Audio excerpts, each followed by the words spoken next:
Hello everyone, welcome back to our YouTube channel Agri Addict. Myself Ajay and I am currently pursuing my PhD in Agricultural Economics in Indian Agriculture Research Institute, New Delhi. Myself Anu Joshi. I'm currently doing PhD second year in IARI-New Delhi in Agricultural Extension Education. So here we will be continuing with the PYQ discussion of ICAR JRF Social Sciences 2024. So coming to the question. So this is a question from extension. The diffusion of innovations model categorizes individuals as the options are given: innovators, early adopters, late majority, and progressive. So I think you might be familiar with the adopter categories. This is the important question that comes from that portion. Okay, the diffusion of innovation chapter as a whole. So when a technology is introduced in a society, the diffusion rate, which means the rate in which the people are adopting the technology, that will vary among different categories of people. Certain people will be interested to take the technology, adopt the technology earlier. Some other will be taken just after them. So how they are classified, the categorization of people, because of their innovativeness, according to their innovativeness, is called as this adopter category. Okay, so they are called as innovators, early adopters, early adopters, uh, and early majority, late majority, and finally laggards. So these are the 5 adopter categories. Actually, most of the times the questions will be asking regarding any one of the major characteristics of these categories, and most importantly the percentage, how many percentage of this each category constituted the total group. Okay, so innovator categories means the first one who will be adopting the technology in the society first, so they will be very enthusiastic. Okay, so they are known as like the social deviants and all.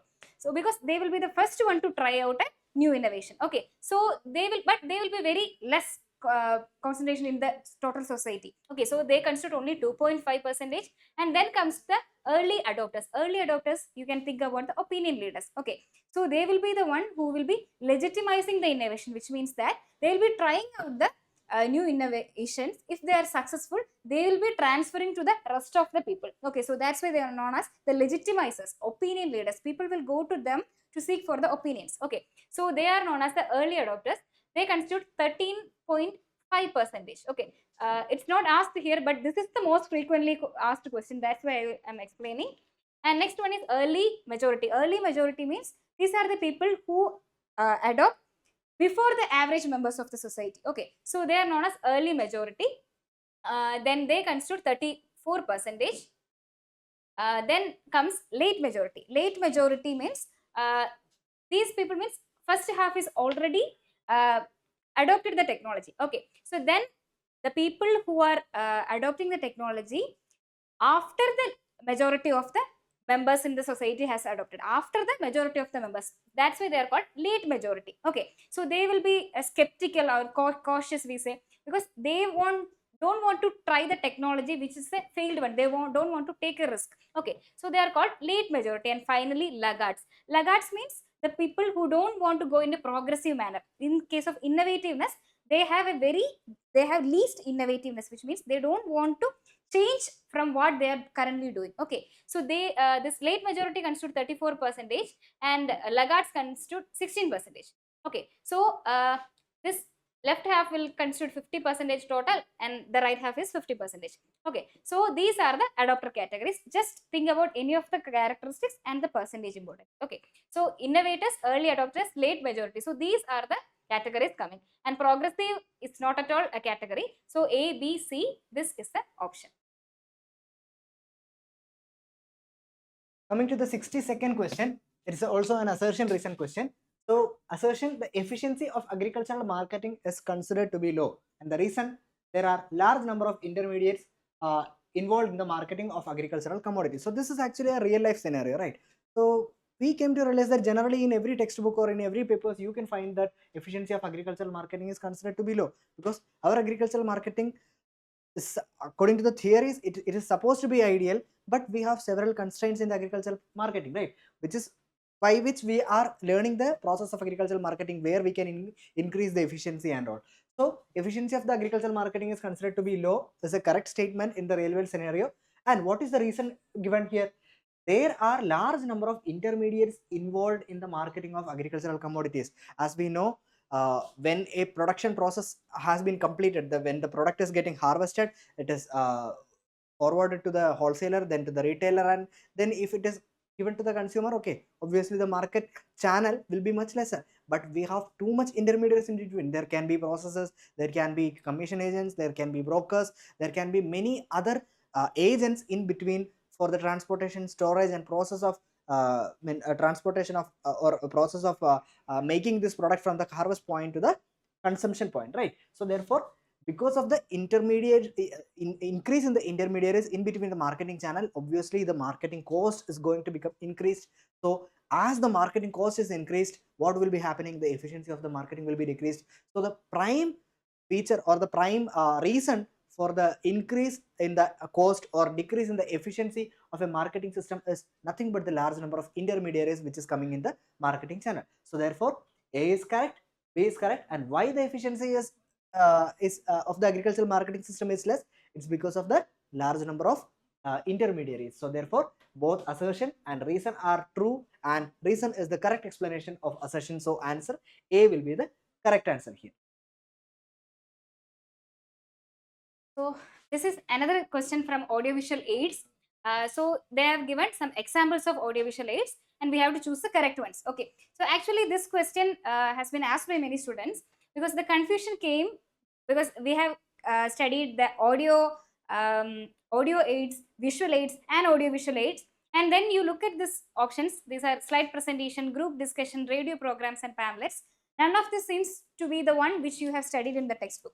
Okay, so just look at the options.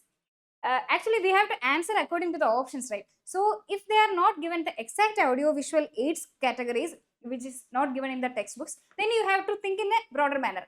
We studied audio aids and visual aids under the broader classification of audio visual aids. Okay, so as we can see, slide presentation, which comes under the visual aids, and radio programs, which comes under the audio aids. These both can be considered as coming under the broader classification of audio visual aids. Group discussion is not at all an audio visual aid, and pamphlet also will not come in this. So comparatively, in this given option, we can take slide presentations and radio programs as the answer for this. Okay, so this created some confusion because normally in audio visual aids we say the motion pictures or like movies like that, right? So that examples are not coming here, but from the options you can select these are the better options. Okay, so A and C, option B will be the answer for this. So another problem which was asked in the previous year question paper, that is, if the output Y1 decreases by 500 units and output Y2 is increased by 500 units, then when some resources are shifted from the production of Y1 to the production of Y2, then the marginal opportunity cost. So here the output Y1 is decreased by 500 units. Okay, so here it's nothing but a problem which is related with the production possibility curve, or you can say that the product relationship, right? So as we have fixed amount of resources, in order to increase one of the product, we may have to decrease another product, right? So here Y1, output of Y1 is decreased by 500 units and output Y2 is increased by 500 units by reallocating some of the resources, right? Initially the resources were actually given more for Y1, but right now those resources, a part of the resources is transferred to the production of Y2, so that the output of Y1 has been reduced by 500 units and Y2 has been increased by the output of Y2 has been increased by 500 units. So from the production of Y1, so then marginal output cost. What is this marginal output cost? It's actually it is simply the people who have said the question want to confuse the students only. This marginal opportunity cost is nothing but what actually we want to sacrifice in order to gain one additional product. It's nothing but the marginal rate of product substitution. So marginal rate of product substitution is also known as the marginal opportunity cost, because what is actually the opportunity cost? The cost that we are leaving for the next best alternative, right? So if I am increasing 1 unit of Y2, right, I am going to increase 1 unit of Y2, I may have to reduce the Y1 by some units, right? And that reduced quantity of Y2 is actually my opportunity cost, or we can say that is the marginal opportunity cost. Why? Because just to increase the y2 or the output of y2 by 1 unit, how much I have to sacrifice? It's nothing but the marginal, what we call for it, marginal opportunity cost. It's nothing but the marginal rate of product substitution. So how do we calculate the marginal rate of product substitution? It was nothing but the change in the quantity that is replaced or sacrificed divided by the change in the quantity that is added. It will be products, right? So how much quantity of product that I have been replaced, and how much quantity I have added, this ratio will be giving you the marginal rate of product substitution, or else it's nothing but the marginal opportunity cost. So how much we have replaced here? We had to reduce 500 units of y1 here, right? So therefore 500 units is the reduced one, and how much we have gained? It's nothing but 500 units of y2 we have gained. So it's nothing but 500 by 500 equals to 1. So therefore option C, that is 1, will be the correct answer here.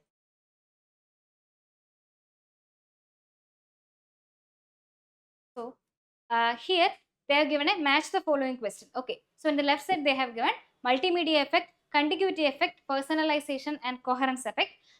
This may not be that much familiar to you, because actually they says the different effects when you use ICT in teaching. Okay, so this is not there in our traditional textbooks and all.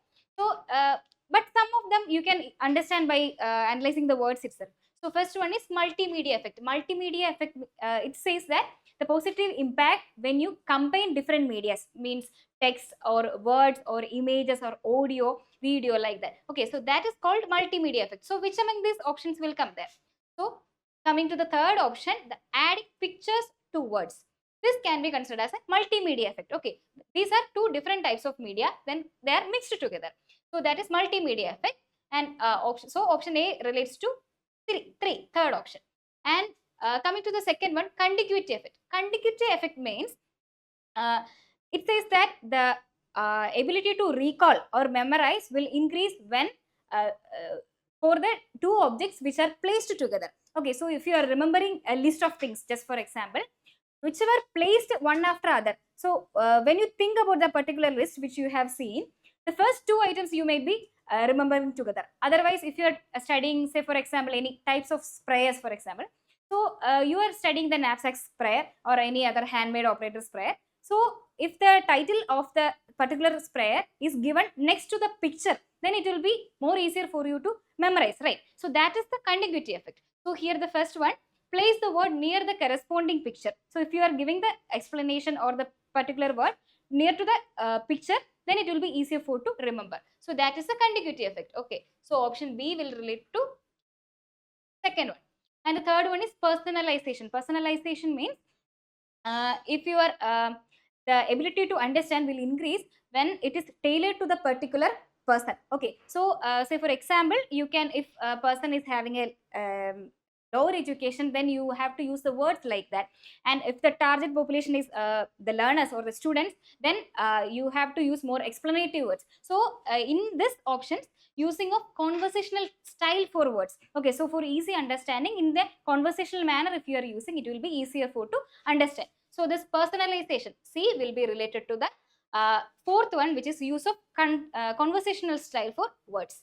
Okay, and the last one is coherence effect. Coherence effect means there also it says that keeping a specific phase or like a specific pattern of words, which means that in this context, it means that it will be easier to understand when the particular pattern, particular type of words if you are using together. So eliminating the extraneous words and pictures means whatever we are using, that if that only is that particular pattern is keep on repeating, then that will be easier for you to understand better. If you are using something extra or the any extraneous words or pictures, if they are coming, it will create a confusion. Okay, so that is the coherence effect. So D will relate to 2.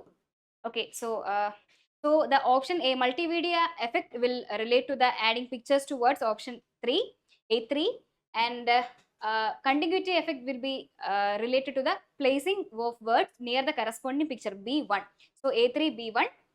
this will be the option C4 and D2. Personalization to the use of conversational style for words, and option D, coherence effect related to adding pictures to words. Okay, so option A will be the answer.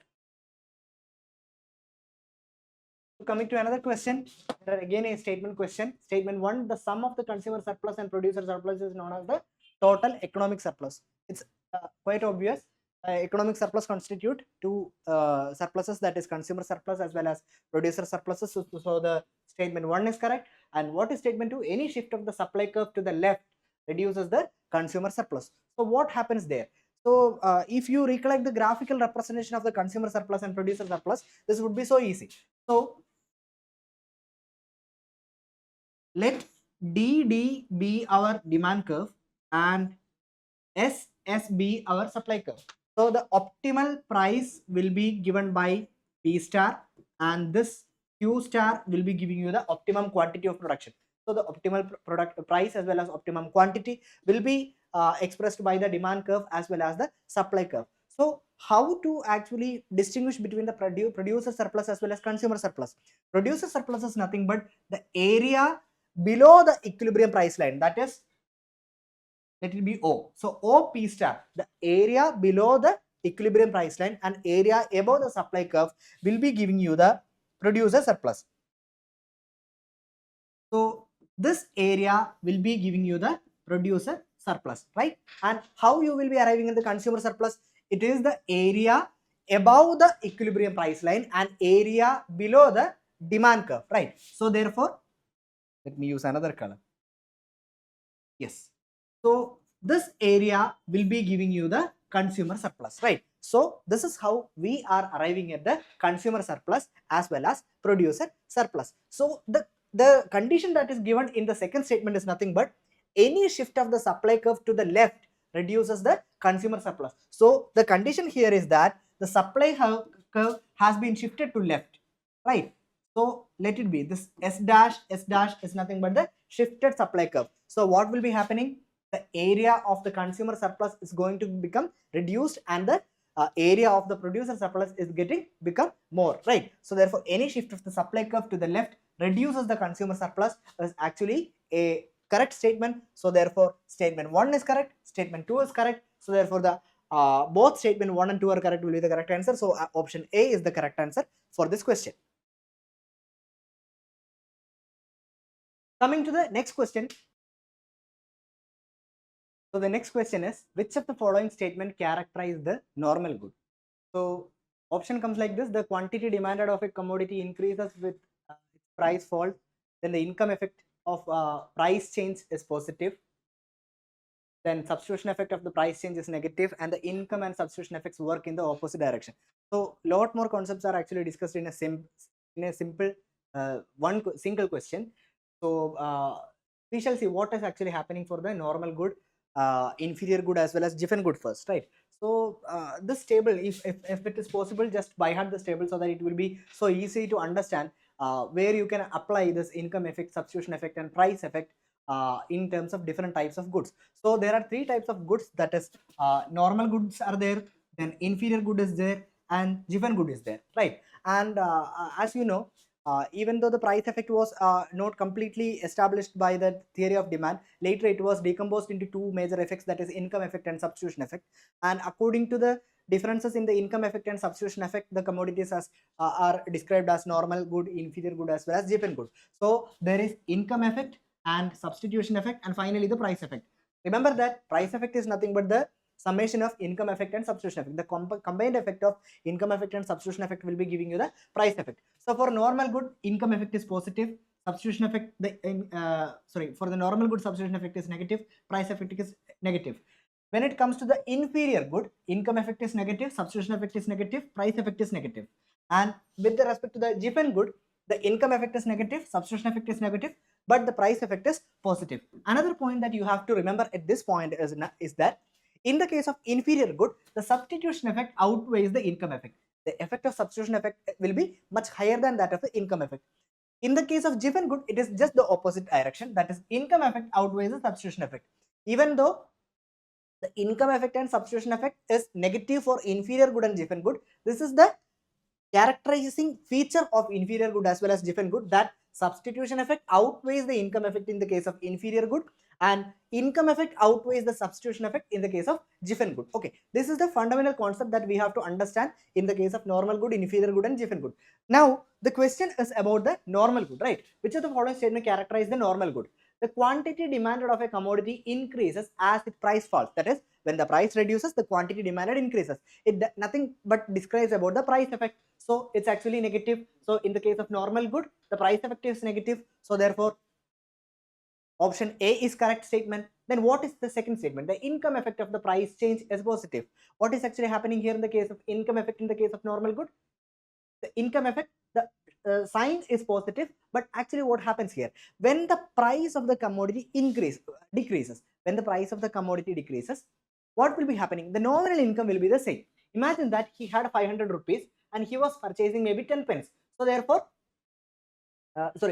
when the pen is having 10 rupees, he could afford maybe 50 pence, right? 500 rupees he was allotting for purchasing some pen, and the pen, the price of pen was 10 rupees. So therefore, he could afford 50 pence. Right now, he has having the same amount or same budget or same outlay, but the price of the pen has been reduced to 5 rupees. So therefore, at this point of time, he can afford 10 100 pence, right? 100 pence he can afford at this point of time, because the price of the pen has been reduced from 10 rupees to 5 rupees.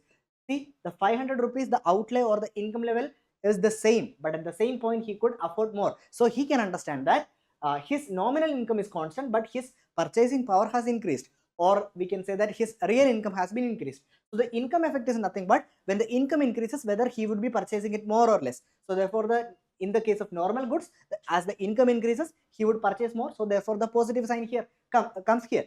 But here, this income effect is related with the price change, right? So what will be happening when the price is reduced? When the price is getting reduced, the what we call for it, the purchasing power is increased. That is, the real income is increased. So therefore, he would be buying more. So the income effect of the price change is positive. So therefore, second statement is also correct here. Then substitution effect of the price change is negative. Again, substitution effect for the negative normal goods, it's negative. Remember that substitution effect, if it is asked for whether it is normal good, whether it is inferior good, or whether it is given good, it is always negative. Okay, so which effect is negative for all the goods? It's nothing but the substitution effect. So therefore, the third statement is also correct.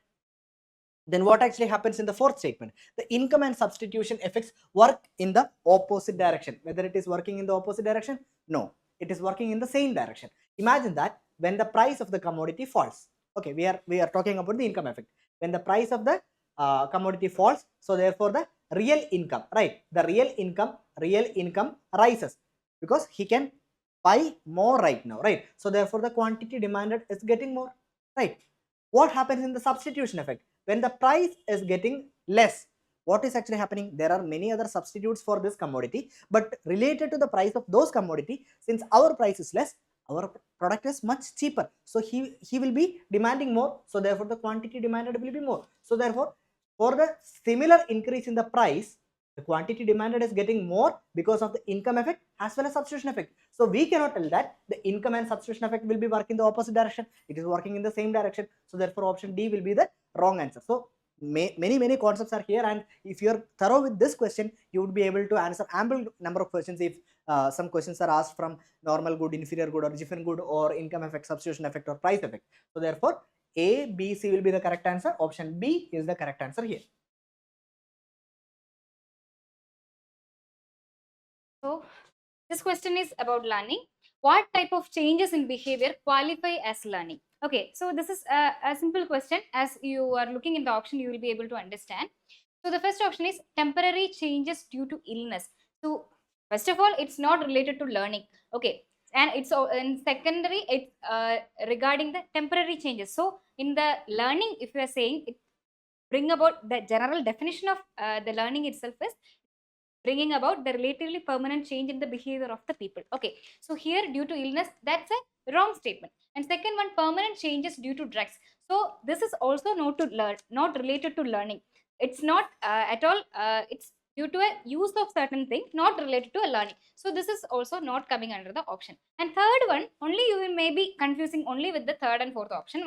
Third one is deliberate changes due to instruction. Okay, so in learning we give instruction, but that is not the only thing in learning, right? So it can be also the lifelong thing also. So the experiences or the other factors of learning are not considered in this statement. Also, this deliberate changes due to instruction is not only the outcome of the learning. Okay, so this statement cannot be considered. And the last one, the relatively permanent changes. So we cannot say it will be for the whole life. It's not at all entirely permanent, but it's relatively permanent. Okay, so that relatively permanent change is brought about by the experience. So this is the relatively correct answer in this question. So option 4, relatively permanent changes, that is the correct answer. Next question. How does extension education differ from the formal education? So I hope you remember the formal, informal and non-formal education. Where extension will come? Extension is a non-formal education. Okay. So what are the characters of formal education? That's how we will identify the difference, right? So formal education means you need a particular fixed curriculum will be there, and it will be conducted within the framework of the school, and all the degrees will be provided according to the curriculum. So that thing, like the regular a structure will be not seeing in the extension education, because it's a non-formal education. Okay, so here how it is differing. The option first is it is confined to the premises of the institution. This is a typical characteristics of formal education. Okay, and second one, it involves a fixed curriculum and examination. See, fixed curriculum and examinations are also related to formal education. In non-formal education, that is in extension education, our curriculum will be flexible. It will be according to the needs of the learners or whoever the target people, and examination and all will not be there. It will be assessing what the learners are learning according to their needs. The content will be taught there, and knowledge flows only from the teacher to the lecture. See, this is like a top down approach will be followed in the formal education, where the teacher will be teaching the students. But in extension education, we cannot say that this is always a procedure. Also, the interaction from the participation or the participants or the learners also will be considered there. Okay, and this is also will not come. And the last one, teaching primarily occurs outside the four walls of the institution. So this is the statement which is differing from the formal education. So in extension education, we will be dealing with farmers mostly, right? So we will be going out of the institution framework and going to the fields and teaching them. So that will be related to the extension education, which is differing from the formal education. Option D is the correct answer. Another question, this question is actually incomplete. The question, these are two conditions, these are not two statements in fact. So these are two conditions. The question is like this: which of the following conditions are actually applicable for the case of price discrimination? You would have been coming across the concept of price discrimination while you are learning the monopoly. So price discrimination is nothing but the same product is sold at different prices at different markets, right? There are three kinds of price discrimination, that is first degree, second degree and third degree price discriminations. So which of the following conditions, so condition 1 and condition 2, which of the following conditions are mandatory in order to fix or in order to understand the price discrimination? So the condition 1 is the unit of products can't be transferred from one market to another market. So the essential condition that while we are studying the price discrimination is nothing but the market should be spatially separated. And the second one is the price elasticity of the commodity should be varying from one market to another market, right? So therefore, unit of the products, if it is transferred from one market to another market, we cannot isolate the producers or the consumers consume the same product at different markets at different prices, right? If they can move from one expensive market to some local market, then there is no point of price discrimination, right? So therefore, unit of products can't be transferred from one market to another market. Product is actually not transferred from, imagine that there are two markets, which is one is actually an expensive market. For example, in Delhi there are two places. Sarojini market is there, Connaught Place is there. Connaught Place is actually an expensive area, right? Like you may have to spend too much money in order to purchase maybe some clothes. But the same brand, if it is sold at maybe much lesser prices in a cheaper area like Sarojini market, then there is no point of price discrimination at all, right? Those people who want to grab more customers will be buying the products from Connaught Place and will be sold in the Sarojini market. So these markets are not spatially much separated, or if the product is actually not transacted from one market to another market, only the price discrimination is going to happen. So therefore unit of products can't be transferred from one market to another market in order to explain the price discrimination. And the second condition, the buyers in the dearer market can't transfer themselves into the cheaper market to buy the product. This is the same condition. If one buyer is coming to understand that this same product, if I am buying from this market, it is much expensive, and if I am moving to the Sarojini market, I am getting it at a lesser price, then we can't sell the same things in different market at different prices, right? So therefore buyers in the nearer market or dearer market can't transfer themselves into the cheaper market to buy the product. So this also have to be followed in order to sell the same product at different prices at different markets. So therefore condition 1 is correct, condition 2 is correct. So therefore both condition 1 and condition 2 is a mandatory or prima facie requirement for the establishment of the price discrimination among two markets. Coming to another, arrange the institution as per descending order of the year of establishment.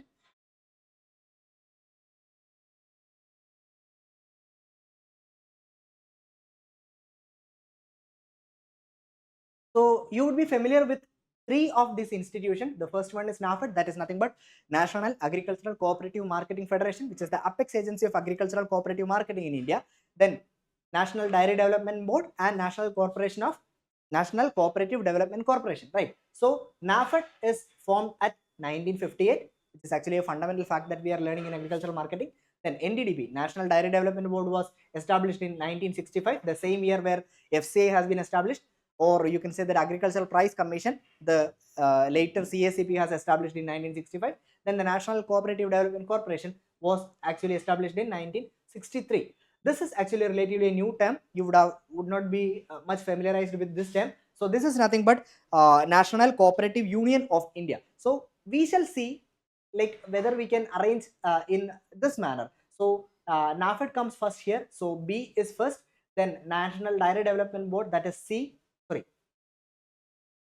Then comes the NCDC, that is in 1963. So therefore B, D, then afterwards C. So BDC, yes, the BDC is consecutively coming only in the option A. So therefore, even if we don't know the NCUI, that is National Cooperative Union of India, we can go for the answer, that is A, B, D, and C. And for your information, National Cooperative Union of India was established in 1929. So honestly speaking, I didn't know what actually National Cooperative Union of India. So this is actually something which is out of syllabus, or we are not familiar with, right? But at the same point of time, we are familiarized with these key agricultural marketing institutions, NAFED, NDDB, and NCDC. And according to that, yes, we were able to answer this question correctly. So at some point of time, never like when you are seeing the questions, don't panic that when you are seeing some of the options that you are not familiar with, because maybe from the other questions or from the same options itself, you would have been you could eliminate the option and come to the correct answer. Coming to the next question, match the following. So this is actually from genetics. So codominance, pleiotropy, epistasis, and multiple allelism. So as you know, pleiotropy is nothing but the one gene affects multiple traits. Then multiple allelism, more than two alleles for a gene in population. And epistasis, one gene masks or modifies the another gene. And incomplete dominance, here actually the codominance was actually marked a little false. So this comes the incomplete dominance. So therefore incomplete dominance is alleles blend in a heterozygote. So here pleiotropy is a the typical example of pleiotropy is nothing but the sickle cell anemia. Then for epistasis, the flower color in the sweet pea, and for multiple allelism, it's nothing but the fur color of rabbit, or the blood group cells that we are studying in the human. And finally, the codominance will be attached with the flower color in the snapdragon. In fact, this is not the codominance; it's in fact incomplete dominance. Therefore, A is connected with the second option. Then pleiotropy is then a typical example of the sickle cell anemia. So B is connected with 4. So 2, 4, 1, and 3. B will be the correct answer here.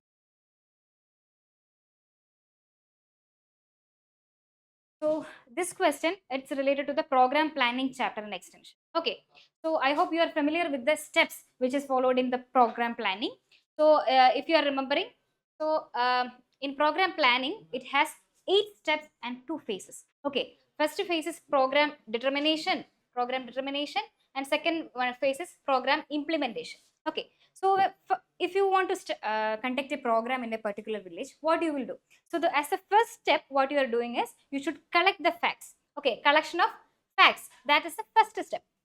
Then coming to the second step, then analysis of the situation. After collecting, you are analyzing what is actually there. So analysis of the situation, and then as a third step, you will identifying what are the problems there. Okay, so finding out the problems, and as the fourth one, you are setting the objectives. What are the objectives and goals of the programs? That will be in the fourth step. Okay, then the fifth one will be preparing plan of work and calendar of operations. Plan of work and calendar of operations, and then following through this plan of work and calendar of operation, and then evaluating the program.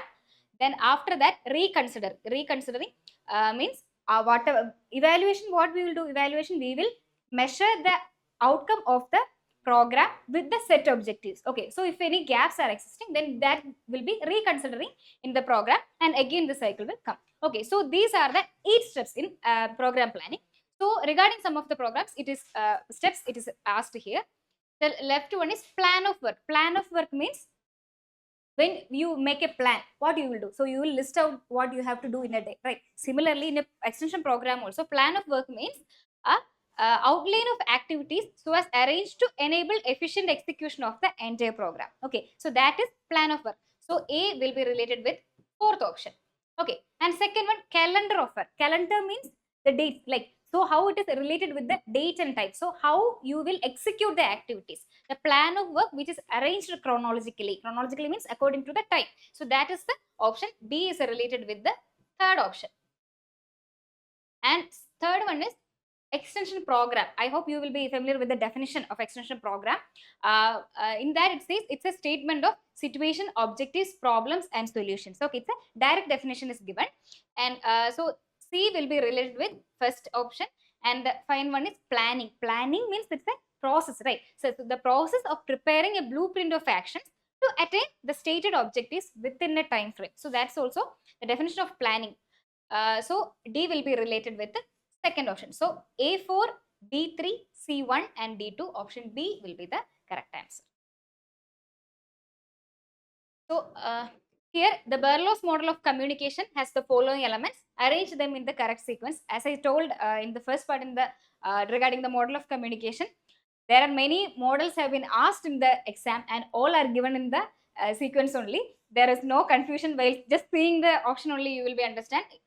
We studied as the Berlow's model as SMCR, right? Source, message, channel and receiver.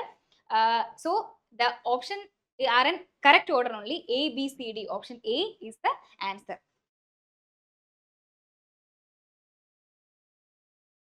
So another general agriculture question: at what inclination to the ground soil thermometers are installed in the observatory, which is from agricultural meteorology? You would have studied in your UG course.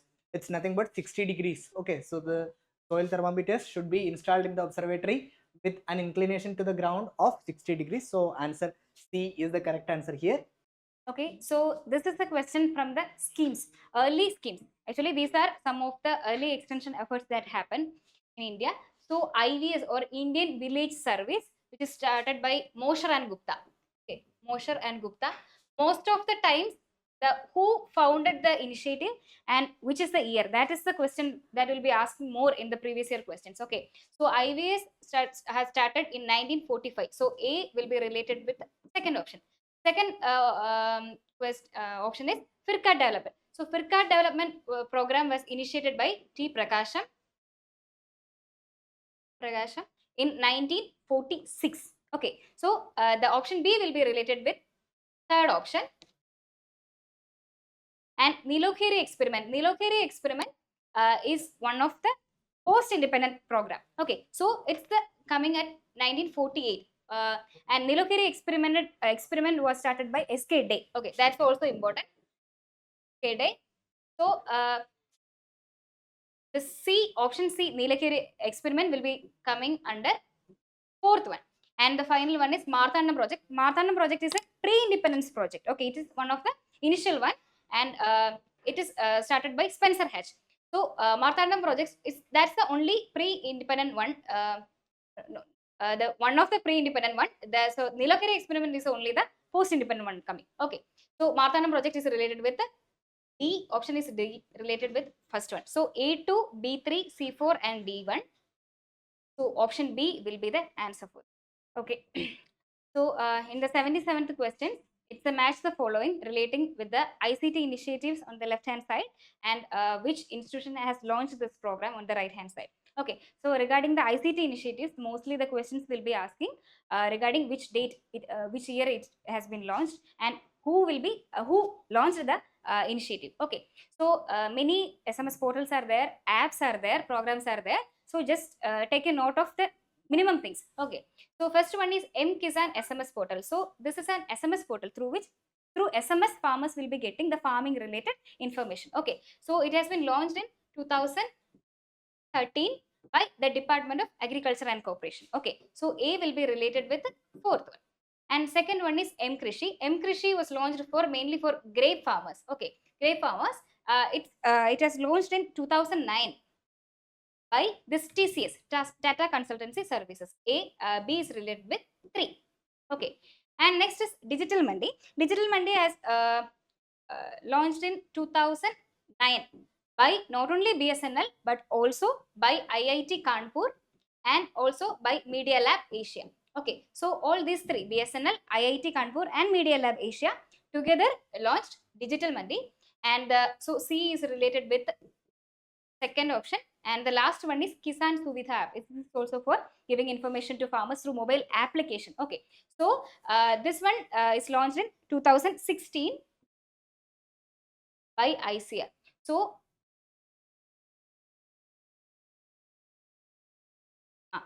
D is related with the first option. Okay, so A4, B3, C2 and D1. Option A is the answer for. Coming to the next question, another statement question from the agricultural finance. So it seems like many agriculture statement questions, assertion reason type questions they have asked in the previous year from the agricultural finance area. So the statement one, this method which helps to compare the present worth of the future revenue with the present investment is known as compounding. And the second one is something regarding discounting. So initially, if we are confused about the statement or the way that they have written the statement, just think backwards. Okay, what is compounding? We know what is compounding and what is discounting, right? What is compounding? We just want to finalize or we have to calculate what is the future value of the present sum. Okay, so we know the definition of future value of the present sum. That is, if I am investing 10,000 rupees today, how much I will be getting back with interest after 5 years. That is nothing but compounding. So compounding is a method which helps to compare the present worth of the future revenue. Present worth of the future revenue. What was present worth of the future revenue? It's nothing but discounting, right? So therefore it cannot be considered with the compounding. So therefore statement 1 is wrong. Then statement 2, what is discounting? Discounting we have just seen, right? Present worth of the future revenue or present worth of the future sum. In order to what we call for it, in order to get this much amount, maybe 50,000 rupees after 5 years, how much I should invest today? That is nothing but discounting. So I am moving back from future to the present. That is nothing but discounting. So what is the statement here? Present costs are made to grow with time. Present costs are made to grow with time means like future value of the present sum. This is nothing but discounting, right? So instead of compounding, they have given discounting, and instead of discounting, they have given compounding. So the options, both of the options are wrong. So therefore, both statement 1 and statement 2 are incorrect. Yes. This is a relatively very easy question. It's a direct question actually. The element of communication that carries the message is called. I think regarding the elements of the communication, this is the third or fourth question, right? So it's a direct question. So sender is the one who's transmitting the message, receiver is the one who's receiving the message, and channel is the one which is carrying the message. And feedback is what comes from the receiver to the sender. Okay, so it's a direct question. Channel is the answer. So the next question is whether the financial benefits transferred to the farmers under Pradhan Mantri Kisan Samman Nidhi, that is PM Kisan Nidhi, are exempted from the reduction commitments under WTO. If yes, name the domestic support exception box. So you would have familiarized with the different domestic domestic support exception box, such as amber box, green box, or yellow box. Amber box, green box, and blue box. So here the question is regarding PM Kisan scheme. So what was PM Kisan scheme? It's nothing but providing 6,000 rupees in 3 installments to the farmers, right? So that is nothing but PM Kisan scheme. So PM Kisan scheme had nothing to do with the production process, or nothing to do with the prices of the commodities which is prevailing in the market. So coming to green box, what was green box? Green box was actually having some exceptional commodities which is actually less trade distorting, as well as it is independent of the prices or production process of the farmer. So therefore PM Kisan scheme is actually following both of those criteria, that is, it is less trade distorting, and the scheme is actually not connected with the price of the commodity or the production program of the farmer, or the level of production of the farmer. So therefore, as both of these conditions are met, this is exempted under the WTO reduction commitments, or WTO reduction commitments, and included in the domestic support exemption box of green box. Okay, so here answer will be A.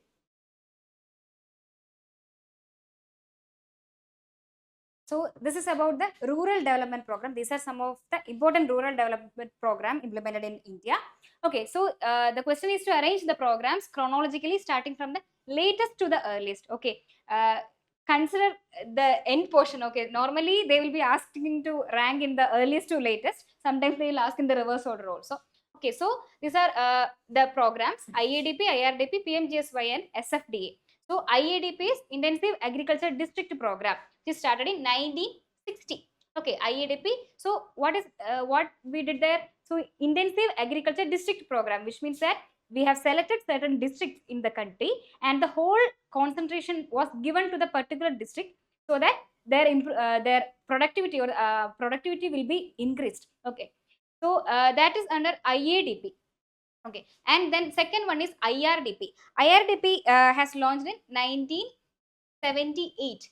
IRDP is Integrated Rural Development Program. Okay, this for here we have provided employment and skill improvement programs so as to empower the people, and it was targeting the BPL farmers, okay, who are coming below the poverty line villages. Okay, and coming to the third one, PMGSY. This is the relatively new one. Okay, Pradhan Mantri Gram Sadak Yojana, which is started in 2000. Okay, so here under this scheme, they have constructed the transportation or the connected roads from the villages. Okay, so through bridging the roads and improving the transportation facilities, they aimed to reduce the lack of access to the resources by the villages. Okay, and next one is SFDA, or I think you might have studied SFDA and MFAL together. SFDA is Small Farmers Development Agency, and MFAL is Marginal Farmers and Agricultural Laborers.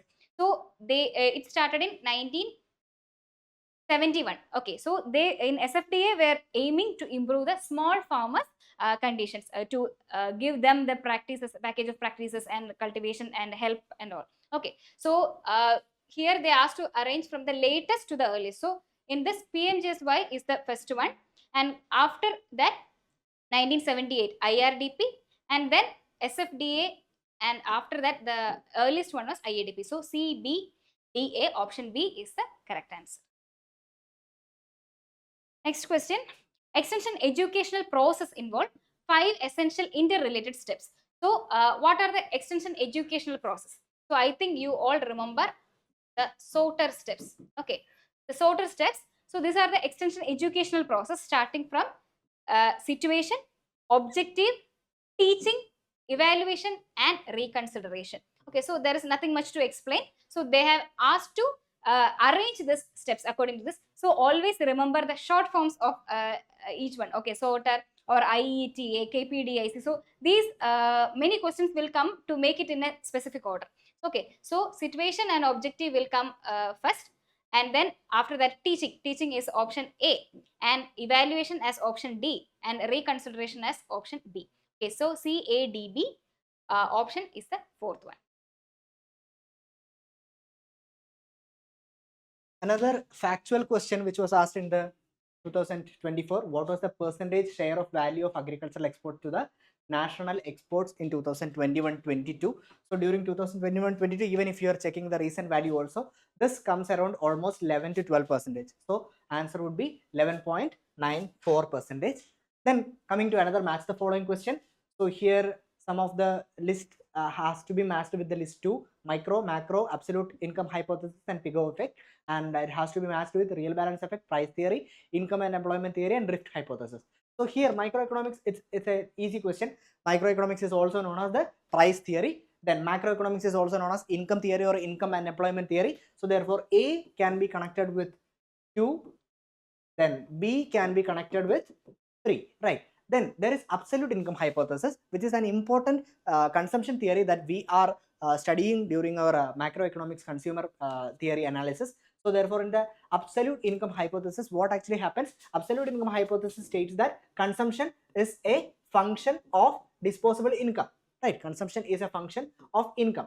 So this was actually given by the absolute income hypothesis, and this is also known as drift hypothesis. So therefore C can be considered as or connected with the fourth option. And what is Pigou effect? Pigou effect is also known as real balance effect. So what is real balance effect? In fact, real balance effect was actually proposed by Pigou. That's why it is also known as Pigou effect. So real balance effect is nothing but, imagine that the economy is actually facing some severe kind of deflation. Okay, so what is deflation? It's just the totally opposite kind of inflation, right? Inflation was actually too much money which is facing too few goods, but in the case of deflation, only a little amount of money is there, so therefore the purchasing power of money will be much higher. So even if the people are having 100 rupee with them, they will be having, they will be feeling much richer. So only little money is there in the economy, so therefore the purchasing power of the money will be much higher at that point of time. So even if money is much lesser, their purchasing power is much higher, so therefore they will be going to purchase more things, so therefore the aggregate demand is going to be increased. That is nothing but the Pigou effect, or we can also call it as real balance effect. No matter even the real balances which is having in the consumer's hand is lesser, their purchasing power is much higher, so therefore these real balances, the balances that they are the real effect of those balances that are much higher. So that is nothing but the Pigou effect to the real balance effect. And D can be connected with 1, so therefore 2, 3, 4 and 1, 2, 3, 4, 1, option B will be the correct answer here. Coming to another statement question, term operational holding refers to the gross cropped area cultivated by the farmer. Statement 2, the objective of subsistence farming is to produce for both home and market. So coming to the first statement, term operational holding refers to the gross cropped area cultivated by the farmer. See, operational area consists of this what we call for the gross cropped area, but it not only consists of this gross cropped area, but also those area which is actually not even cultivated, but there the farmer has been made available to some other operations, maybe some livestock rearing or maybe some grasslands or whatever it is. If some economic operation is actually happening other than the cropping, that also has to be considered as operational holding. So operation holding doesn't mean that only cropping is actually happening there. So therefore this is actually a broader term. Operational holding is actually a broader term. It consists of gross cropped area, but it doesn't refers to that it is the gross cropped cultivated area. This is actually a small component of it. So therefore statement 1 is wrong. Then what is about statement 2? Objective of subsistence farming is to produce for both home and market. We have studied that objective farming is actually also known as peasant farming. Maybe many of the marginal and small farmers are doing subsistence farming in India. They are just trying to meet their ends somehow, right? So they are not able to procure the product, produce and market it to some other places, or they are not marketing it. They are just using their land area, or we can say that they are using their resources in order to just meet their requirements and not at all marketing it. So therefore objective of subsistence farming is to produce for home. This much is correct. And market, if it is coming to the market, it will be a kind of commercial farming. Subsistence is actually not marketed to the outside places. So therefore statement 2 is also incorrect. So therefore statement 1 and statement 2, both statement 1 and statement 2 are incorrect. Option B is the correct answer here.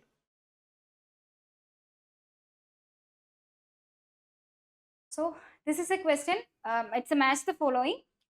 In the left hand side, they have given the extension teaching methods, and the right side they have given the description of that. Okay, so first I think we will read this descriptions, then we will match with the methods given. Okay, so the first one is face-to-face contact by the extension agent with the farmers at their home or farm for a specific purpose related to extension work. So it's the individual contact method, and the question is answer is in the question only. It's the farm and home visit. Okay, it's the only individual method given here. So C is related with the first one. Okay, and the second one, an extension method which is conducted by a participating farmer on his or her farm or home under the guidance of an extension worker to prove by the evidence that the practice being demonstrated is superior to one in existence, which means that you are showing the result. Okay, so that is directly related to the result demonstration. Okay, they are not showing how to do something, instead they are showing the result, that is it is worth the work you are doing. So that's why it's related to the result demonstration. Okay, so D is related with the second one. And third one, a planned and purposive interchange of ideas and feelings among a small group of individuals under the supervision of a discussion leader aimed at solving a common problem or planning a course of action. This is also a direct question. So it will come under group discussion. What will do in a group discussion? A group of people will be exchanging their ideas so as to get in a common understanding. Okay, so that is explained here. So A is related with the third one. And the final one, an extension method in which an extension agent or a trained leader or a specialist show how to carry out an entirely new practice or an old practice in a better way to a group. So they are showing how to do a thing, like either a new technique or a or already existing technique in a new way. So they are showing how to do that in a method to do. So that is the method demonstration. So B is related with the fourth one. So A3, B4, C1 and D2. So option D is the answer for that. Okay. Next question. So this is also related to the years only. I think some of the programs have already repeated in the previous questions. Okay. So one is the National Demonstration Project. We already told about it. It's a one of the front-end transfer of technology by ICAR, which is started in 1964. Okay. We already discussed about it. This NDP has shown to show the worthiness of a particular new technology. Okay, and second one is drought prone area development program, DPAP. Okay, DPAP actually it started in 1973-74, but here actually the related answer is 1971. Okay, because KVK is also given in the option, which is 1974 particularly. So in the early 70s we can say, so DPAP it was concentrating on the drought prone areas, okay, to develop specialized packages of practices and to make the farmers aware regarding that how to deal with the drought in the drought prone areas. So that is DPAP. So B is related with fourth option. And the third C is Integrated Rural Development Program, IRDP. Just before we talked about it, IRDP started in 1978. Okay, so C is related with second one. And the final one, KVK, Krishi Vigyan Kendra. This is also another transfer of technology project by ICAR to provide vocational training. Okay, so KVK has first started in 1974. So D is related with the first one. So A3, B4, C2 and D1, option A is the answer for. Another question, arrange the institutions chronologically according to the years they were set up from latest to earliest. So latest to earliest. This phrase is so important, whether it has to be ordered in the ascending order or descending order. You have to be careful about it because they're going to confuse you with the options. Okay, so but the question here is actually so general because there are ample number of ICAR institutions and other international institutions. It's, to be really honest, it's really difficult to by heart all the years for the institutions. So it totally depends upon our luck that whether we have studied the years of or we have remembering this years of the institutions which are given under the question paper. So here some of the education institutions, the Central Agricultural University Imphal, then ICAR Central Institute of Fisheries Education which is situated in Mumbai, then Punjab Agricultural University of Ludhiana, and ICAR's Central Potato Research Institute of Shimla was given. So Central Agricultural University of Imphal or was actually established in 1993, and the Central Institute of Fisheries Education was established in 1961. Then Punjab Agricultural University was established in 1962, and CPRI, Central Potato Research Institute, was established in 1943. So therefore, if we are arranging it in the ascending order, it will be A, B, C, and D. Okay, so it's the latest one. Then CIFE. Then before that, PAU Ludhiana, and finally, or the earliest one, that is CPRI, Central Potato Research Institute, Shimla. Yes, coming to another mathematical question. So frequently they are asking much mathematical questions these years in the if you are checking the previous year question papers. So if the TC at 10 units of output is 55 and the fixed cost is 5, then the average variable cost at 10 units, it's a comparatively easy question, right? So TC at 10 units. So X or the output is 10, right? Output is nothing but 10, or we can say this Q. This is actually the better notation. Okay, Q is nothing but 10. So when the production process is actually producing 10 units, what is the total cost here? Total cost is 55. So we have studied that total cost is actually the summation of total variable cost as well as total fixed cost, right? So total cost is nothing but total variable cost plus total fixed cost. So here in the question it is given that the fixed cost is 5. No matter whether the producer have produced it or not, this cost will be incurred for sure, right? So therefore total fixed cost, that is this one, is nothing but 5, right? So no matter whether if he is producing 0 output or 10 output or 50 output, the total fixed cost will be the same. So it is nothing but equal to 5, and we know that the total cost at 10 units is 55, right? So therefore 55 is the total cost. TVC, we have TVC plus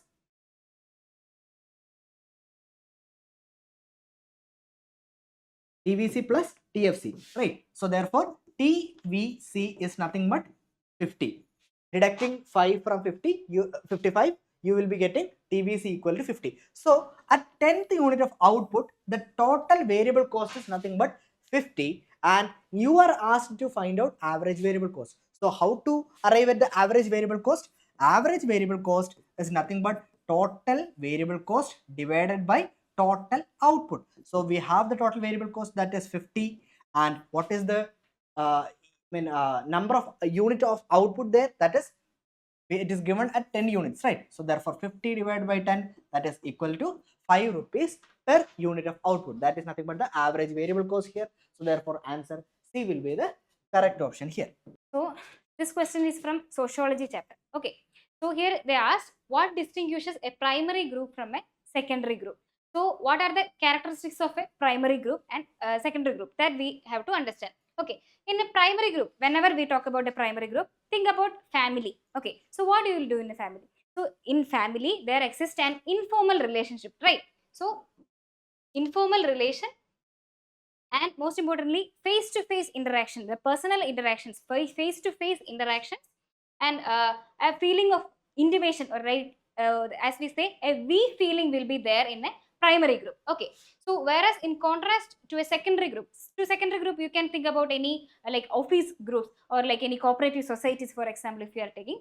So their approach will be very formal in nature, right? So it will be formal in contrast to the primary group, and they may not have a face-to-face interaction always, and they will be a utilitarian or like a goal-oriented approach will be there. Like they formed a group only to achieve a common goal. Okay, so that makes it different from a primary group. So primary group is more into informal, and like intimation will be there. Okay, we feeling will be there, whereas in secondary group they will be goal-oriented in nature.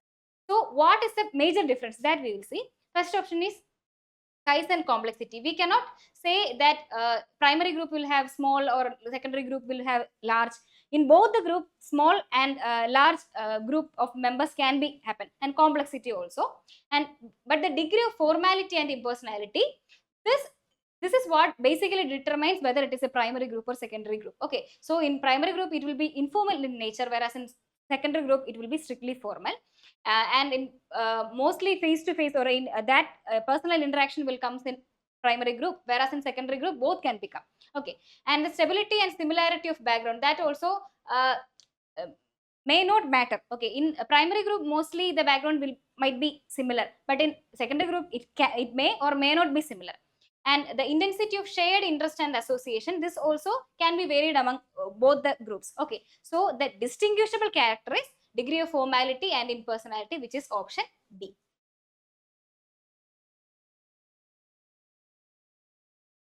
Coming to another question, which is not true about ENAM. So better before going to the examination, you should be familiarized with the important websites of different ongoing schemes such as ENAM.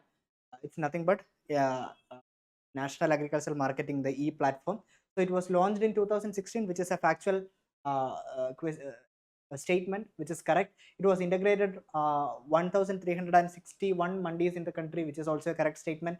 And it is providing services to almost 1.8 crore farmers, which is also a correct statement. You can refer these points from the website or the updated information regarding the ENAM platform. But the total trade volume amounts to rupees 4.5 lakh crores, which is actually a wrong statement. It has almost reached 3.5 lakh crores, right? So therefore almost 1 lakh crore difference is there in the fourth statement. So that's why actually it is coming incorrect. So therefore answer D will be the incorrect answer here, which is not true regarding the electronic agricultural national agricultural marketing trading platform. That is, so the next question is, when MPP cuts APP at its highest point, then what is the relationship between the MPP as well as APP? So this is actually a direct question if you are familiarized with the graph of TPP, MPP and APP, right? So in the stage 1, what actually happens? This is the TPP curve, right? But the MPP will be maximizing in the first stage and it will be reaching at a lower stage, and this maximum point is nothing but the inflection point. Then again MPP is going to become reduced to 0, right? So when MPP is getting reduced to 0, TPP is getting the maximized, and after that MPP is moving to the negative side. So this is the stage 1, then S2 stage 2 and stage 3, right? But what happens to the APP? APP is constantly increasing in the first stage. It reaches a maximum point where it meets the TPP, and after that APP is reducing, and it's not touching to the x-axis, but it's constantly getting reduced. So the question is, when MPP cuts the APP at its highest point, then see, in question itself, it has already given that MPP cuts APP at its highest point. Obviously, MPP is getting equal to APP at the point wherein APP is at the highest point. So at that point of time, what is the relationship between MPP and APP? MPP equals APP. MPP is not at its highest level because it was already its highest level during the first stage before it meeting the APP. So therefore D can be eliminated. MPP is not greater than APP. MPP is not less than APP. So therefore answer C is the correct answer here. Coming to another general agricultural question, which of the following weeds propagate through rhizomes? So there is Agropyron repens, Cyperus rotundus, Circum arvens and Cynodon dactylon. So if you are seeing the first 3 options, Agropyron repens, Cyperus rotundus and Circum arvens, the major commonly propagating material are rhizome. Okay, so the question is, which of the following seeds propagate through the rhizome? So therefore A, B, C will be the correct answer. But when it comes to the fourth option, Cynodon or Bermuda grass, obviously Cynodon is getting propagated through rhizome, but the common propagating material of Cynodon is nothing but stolon. So therefore, since its major propagating material is stolon, the option A, B, C will be the correct answers here. Coming to another question, which of the following statement defines the term capital more appropriately? So we have to be thorough about what is the concept of capital. Capital is a factor of production. Capital is a flow concept. No. At different point of time, the capital can be different. So it has to be just looked in a particular point of time. So therefore, capital is a stock concept. So therefore, A is not a correct statement. Capital is the asset created by human efforts and not available in the natural form. We have studied that capital is the produced means of production. Unlike the other factors of production, such as land, labor, and organization, this is something which is actually not existing in the nature, but it is actually created using the human efforts, right? So therefore B is a correct statement here. Capital is same as money. No, money can be used as capital. If money is used for some other purposes, it can be considered as capital. But if money is used as a capital for a production program, it can be considered as capital. So therefore, capital is not same as that of money. So therefore, C is also a wrong statement, and capital is comprised of only tangible assets. No, capital is also considering as intangible. It also considered as the intangible asset. So therefore, D is also incorrect. So therefore, the correct statement is option B. That is, capital is the asset created by the human efforts and not available in the natural form. It is also known as crystallized labor, which was actually called by Karl Marx. Coming to the next question, arrange the following countries in ascending order, lower to high, as per their present share in the Asian Development Bank, which is actually a really difficult question from this point of view. So very much factual, and the percentage share of each of the countries by heart about it is a little difficult. And Asian Development Bank is not that important as far as our syllabus is concerned. So therefore, if you are referring to this question, you can find out that Australia is having a 5% share in Asian Development Bank. Then India is almost having 6.3%. Then China is almost having 6.4%, and the USA is having the maximum, that is 15.57%. So lowest Australia, then afterwards India, then afterwards China, and finally the highest one, that is USA. So therefore B, C, A, D will be the correct answer. Option D will be the correct answer. So this is an accession reason question. So the accession given is adoption score is usually lower for owner cultivator than tenant cultivator. Okay, so adoption score. So if you are giving a particular technology or some set of new practices, if you are giving, who will be adopting more, whether it is a owner cultivator or a tenant cultivator? It's a with a common logic you can think the owner cultivator means the one who owns and cultivates their land, right? So only he will be able to put an investment in the land and or in the land or in the farm, so that to take up a new technology, right? So obviously the adoption score will be higher for the owner cultivator. The tenant cultivator is the one who just cultivated the land. Okay, he is not owning, so he won't be able to invest in that particular point of particular piece of land. Okay, so the assertion is clearly wrong. The adoption score is will be usually higher for owner cultivator than the tenant cultivator. Okay, and the reason second one is communicability is the degree to which results of innovation may not be diffused to others. Communicability means the ability of something to effectively transfer the message from one source to the another one, right? So it is shows a positive aspect. So here it is telling that it is the degree to which results of innovation may not be diffused to others. So this is also wrong. In case of diffusion, if you are talking about communicability, which means that it's a positive way in which the result of innovation is diffusing to the other people. Okay, so the reason is also wrong here. So the answer is both assertion and reason are wrong here. Okay. Coming to another general agriculture question, flared squares in cotton is caused by, which is actually a typical symptom of spotted bollworm, that is Aedes vitella. So this is actually a direct question, and make sure that you know the other options: Spodoptera leptura, Helicoverpa armigera, and Pectophora gospiella, which is actually another characteristic pest of cotton, which is also known as the pink bollworm, and the seed splitting syndrome, which is a common syndrome which is asked in many of the question papers. So flared squares in cotton is caused by pink bollworm, or we can call it as Aedes vitella, or there is also there is another species, that is Aedes insulana. Yes.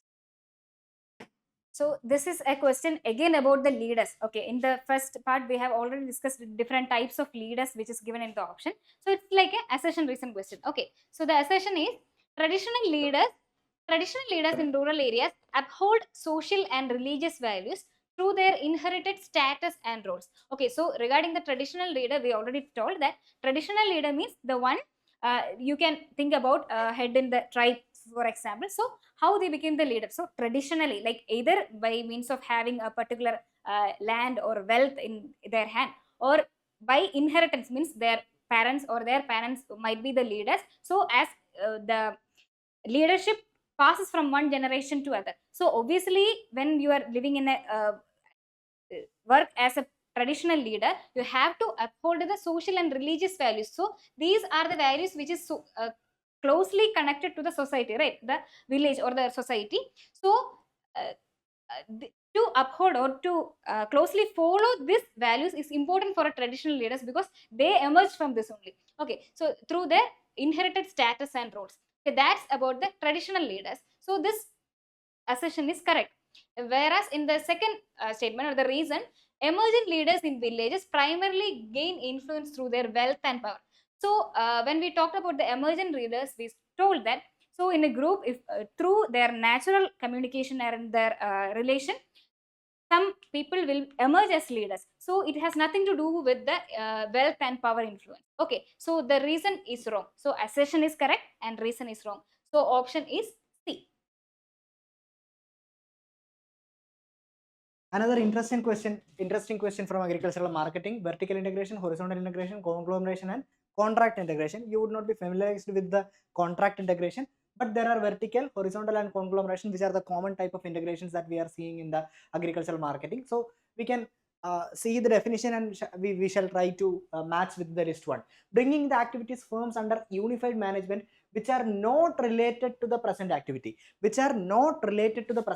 of the individual firm. So unrelated activities are coupled together under a single management only under the case of conglomeration. So therefore C can be connected with the first option or first description. Then the second description: agreement between two firms or certain decisions. We have not seen this one, so just leave it. Third one: combination of two or more firms operating in the production and distribution of product. Combination of two or more firms operating in the production. So it's like more or less the same kind of operations that they are doing. Combination of two or more firms operating in the production and distribution of a product. Acquisition of another firm operating in the same business. Okay, so here actually one firm is doing the production and another firm is doing the distribution, right? So one firm is doing some one marketing function, another firm is doing some additional marketing function. Production is done by one marketing agency and distribution is done by the second marketing agency. So therefore this will be more or less the vertical integration. So therefore this can be connected with A. So the third C can be connected with, third one can be connected with A. A can be connected with the third description. And as you know, the vertical integration consists of two types of integration, that is forward and backward. If it is towards the consumer side, it is forward. If it is towards the producer side, it is backward. So that is easy to remember. Then another one: acquisition of another firm operating in the same business, production or processing. Let it be production or let it be processing. A single business which is actually done by another firm, then that can be considered as the horizontal integration. Similar marketing activities carried out by another firm. So therefore horizontal integration can be connected with the fourth option. So therefore B is connected with the fourth one. So we have left with another option. So therefore A, B, C, 3, 4, 1. 3, 4, 1. So option D will be the correct answer. So for the sake of knowledge, we have to see what is this contract integration. So contract integration is nothing but connected with the second option: agreement between two firms on certain decisions, but each firm retains its separate identity. So for some of the reasons, for the existential reasons, they will be having a contract that for this reason we are going to be integrated and we are going to work in a better way, but we are not going to lose our integrity. We are not going to join together in such a way that we are losing our identity. It's just like VI, right? Vodafone and Idea has been joined, but they are still having their own identities by themselves. So therefore contract integration is an example of a second one. So therefore D can be considered or connected with the second one. So option D will be the correct answer here. Coming to another statement question: problem of enterprise combination will not arise if the enterprise have supplementary relationship. So what if two enterprises are there which is having supplementary relationship? What is the supplementary relationship? In a supplementary relationship, without affecting the production program of one firm, you can add another firm's production process. You can increase the another firm's production process. That is, even if you are going to invest more in a firm or in a production program, it is not going to affect the actual yield of the other production program, right? So therefore problem of enterprise combination is not there. Why? Because even if I am not including it, or even if I am increasing the production program of one production program, it is not going to affect the other production program. So therefore there is no problem of choosing in between, because they are not having a competitive relationship. So therefore statement 1 is a correct answer. Statement of enterprise combination will not arise. There is no such problem exists there. Then decision making regarding the production level of output is insignificant if the outputs have joint relationship. What is the typical example of joint relationship? It's like paddy production, right? Paddy and straw will be, they are joint products. So for the case of joint products, can you decide that, okay, I have to just produce the paddy grain and not the straw? It is not possible, right? If you want to increase the paddy production, obviously the straw production is going to increase. If the paddy is produced less, straw produced will be much less. It's like the uh, rearing a cattle, right? I just want milk, but I don't want cow dung. That's not possible, right? So it's actually coming jointly. So therefore, decision making regarding the production level of output, whether I can increase the milk and reduce the dung, it's not possible. Whether I can increase the dung and reduce the yield, it's actually insignificant when it comes to the joint products, right? So therefore statement 2 is also correct. So therefore both statement 1 and statement 2 are correct. Problem of enterprise combination will not arise if the enterprise have supplementary relationship, and decision making regarding the production level of output is insignificant if the outputs have joint relationship. So option A is correct. Then coming to another question. In the perfect competition model, change in which of the following cost or imposition of taxes does not affect the equilibrium position of the firm in the short term? This is actually not from our UG syllabus. This is actually, we need a little more information in order to attend this question paper. I don't know, like maybe somehow they would have confused the SRF question paper with the JRF question paper. But still, for the knowledge, we are going to discuss about it. So before starting this question, you should be understanding how to derive the supply curve of a perfect competition firm. So from the cost curves, we have seen that if this is average variable cost and this is average total cost, obviously average total cost will be placed above the average variable cost because fixed costs are there, right? And the marginal cost will be cutting the minimum point of average variable cost and average total cost, right? And if you are arriving in the supply curve before or below the average variable cost, this portions, the firm is not going to produce anything. Why? Because this point can be considered as the breakdown point. Sorry, yes, shutdown point, right? Yes, it is called as the shutdown point. Below average variable cost, they can't even cover the fixed cost if they are continuing the production process. So therefore the minimum point of average variable cost will be considered as the shutdown point, and the marginal cost, which is above the average variable cost, will be giving you the supply curve.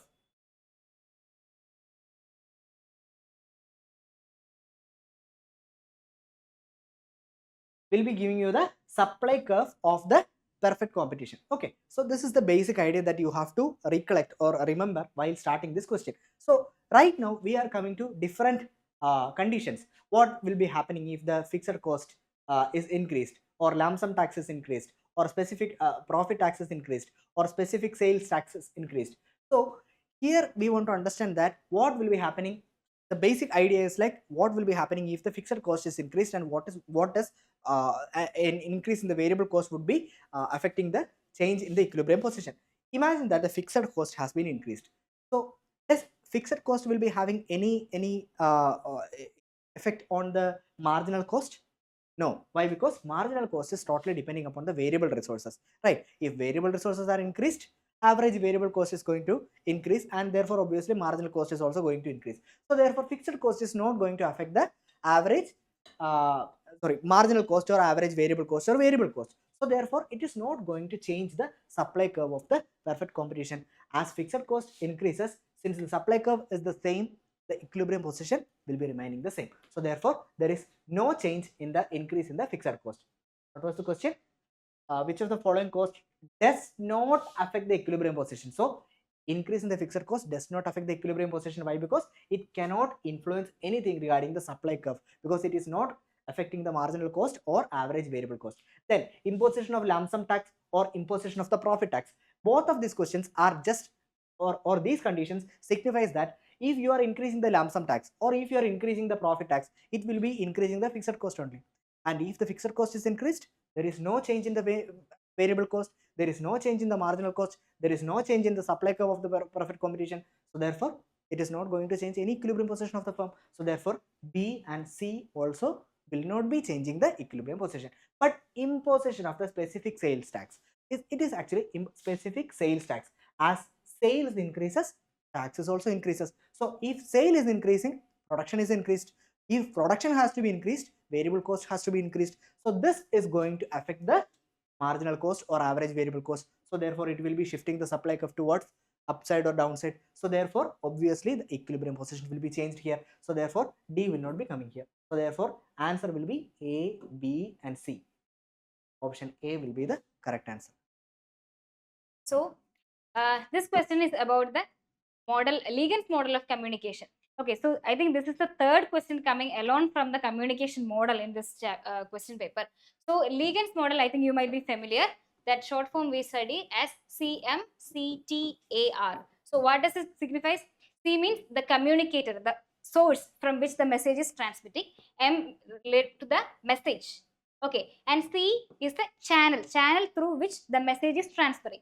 And T is the treatment giving to the message to encode to the to reach the audience. Okay, so the communicator, message, channel, treatment, and A is the audience. Audience means the receiver of the message. And finally, the R means the audience response. After receiving the message, what response is given by the receiver? So CMCTAR, there are 6 elements in Ligands model of communication. This is a direct question. Okay. So next question, how can extension workers effectively promote cultural changes in rural India? So especially when it comes to the rural society, the cultural significance is very important. So without acknowledging or considering the culture of that particular society, the extension agent should not intervene in any of the activities. Okay, so the first statement is utilizing religious festivals for technology transfer. So religious festivals is a symbol of the cultural heritage of the particular place, right? So utilizing the religious festivals means for technology transfer means you are utilizing their cultural heritage. So this is a method which you can utilize for effective TOT.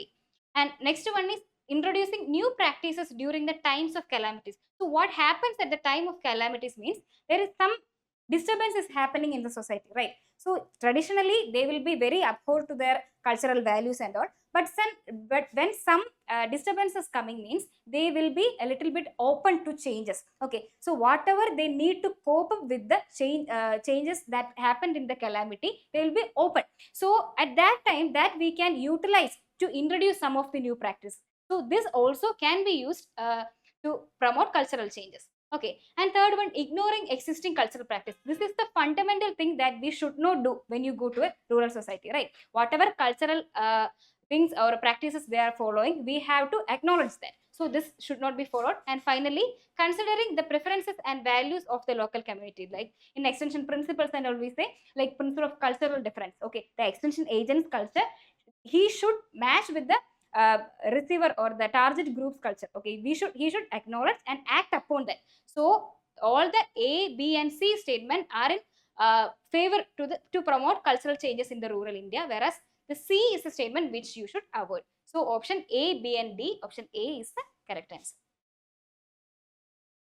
Another match the following question for listing the banks as well as their foundation year. So here HDFC Bank. So HDFC Bank was established in 1994. So therefore A can be connected with the second option. Then IDBI Bank, that is Industrial Development Bank. Industrial Development Bank was founded in 1964. So therefore it can be connected with the first option. Then Bank of India was founded during 1906, so it can be connected with the fourth option. And the Allahabad Bank, which was the oldest bank of India, so Allahabad Bank was established during 1800s, so therefore D can be connected with the third option, that is 1865. Therefore A, B, C and D, 2, 1, 4, 3. B will be the correct answer here. I think it's been almost like fourth or fifth match the following here, which is asking to match the following with respect to the general institutions.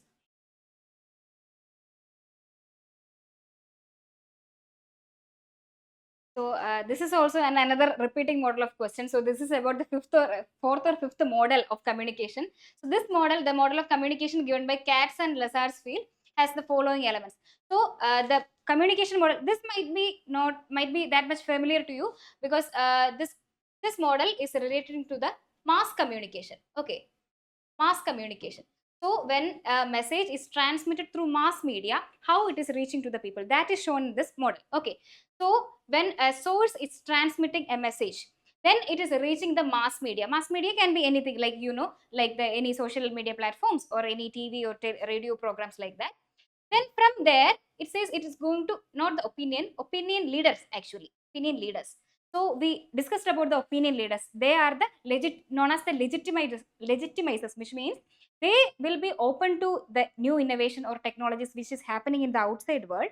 They take it, and whichever they think that is feasible, then that will be transmitted to the normal people in the society. Okay, so what happens is that the people who are a little bit hesitant to take up a new technology or to take up a new information, they will be going to these opinion leaders, and then they will be asking for information. This is the concept going here. So from the source, the message will be transmitted to the mass media, and from this mass media, opinion leaders will be taking up.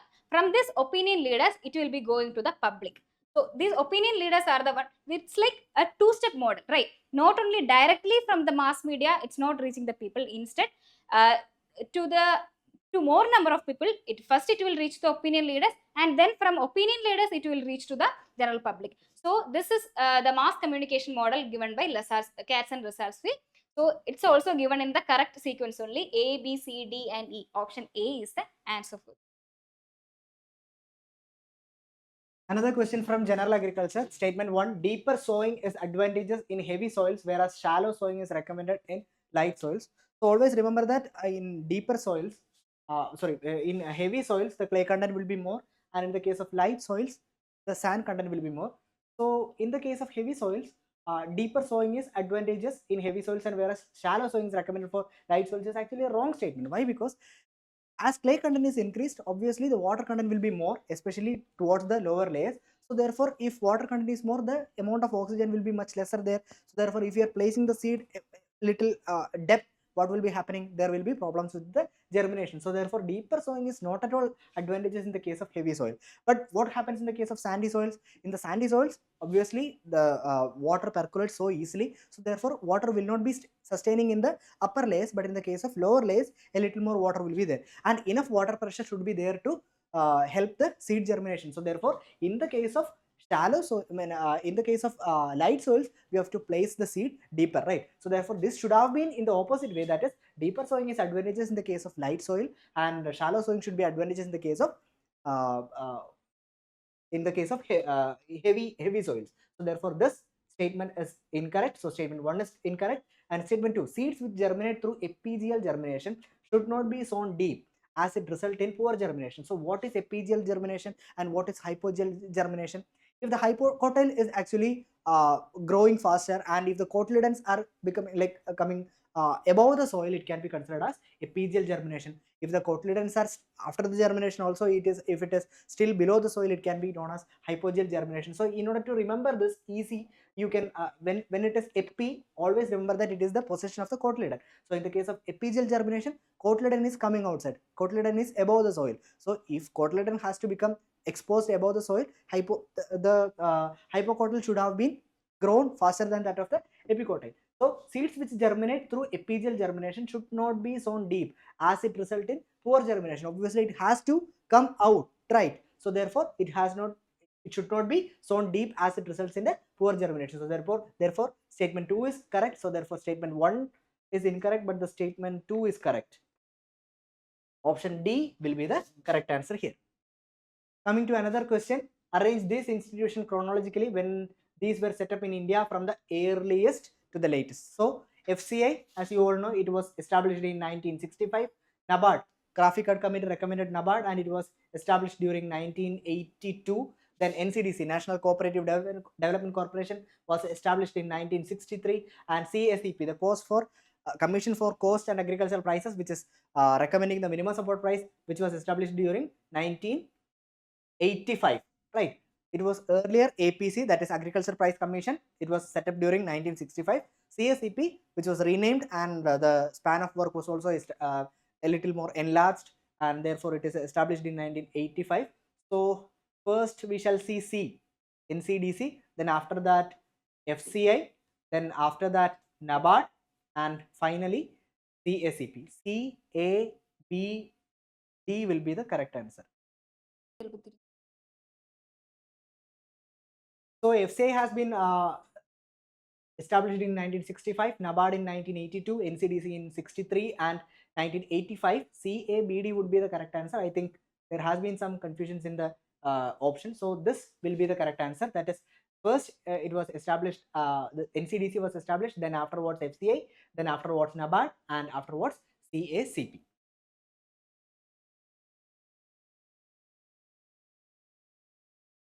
So these are some of the employment related schemes, okay, which is launched in India. So first one is FWP or Food for Work program. Okay, Food for Work program, FWP, or it launched in 1977. Okay, FWP in 1977. So A will be related with fourth one. Okay, so this Food for Work program, actually mainly it is aimed to given for the below poverty line for, households, to provide, actually the name itself is Food for Work. So instead of the money, they were aiming to give food when they are providing employment for the unskilled laborers. Okay, so that was the aim of this program, Food for Work program in 1974. And next is Jawahar Rozgar Yojana. Jawahar Rozgar Yojana, as the name indicates, it's also employment generation only.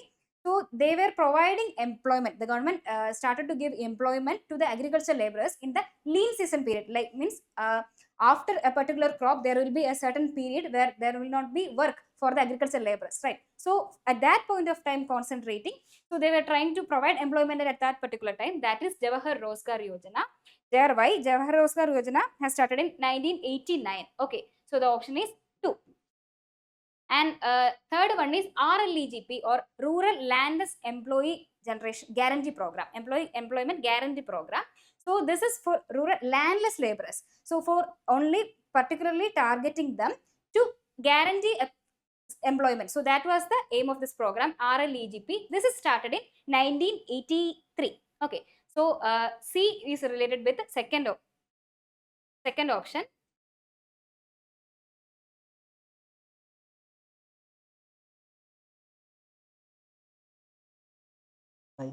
Okay, so sorry, RLEG, the 89.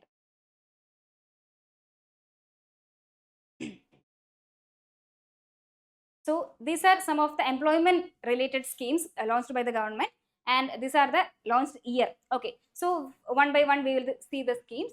First one is FWP or the Food for Work program. Okay, so the Food for Work program has implemented in 1971. Okay, A is related with fourth one, 1977. So as the name indicates, it was mentioning food for work. So it was giving employment to the unskilled laborers. Okay, so for that, instead of money, the program were aiming to give food as a wage to the work they have done. Okay, so that is a Food for Work program. And the second one is JRY or the Jawahar Rozgar Yojana. Jawahar Rozgar Yojana has been implemented in 1989. Okay, 1989. So this Jawahar Rozgar Yojana, they aimed at providing employment to the agriculture workers during the lean employment period. Okay, so after a particular crop harvesting and all, there will be a certain period of time when they will not have job, right? So at that point of time, aiming for that point of time, this Jawahar Rozgar Yojana were aiming to give employment. So that is the program is started in 1989. The third one is RLEGP or Rural Landless Employment Guarantee Program. So as the name indicates, rural landless.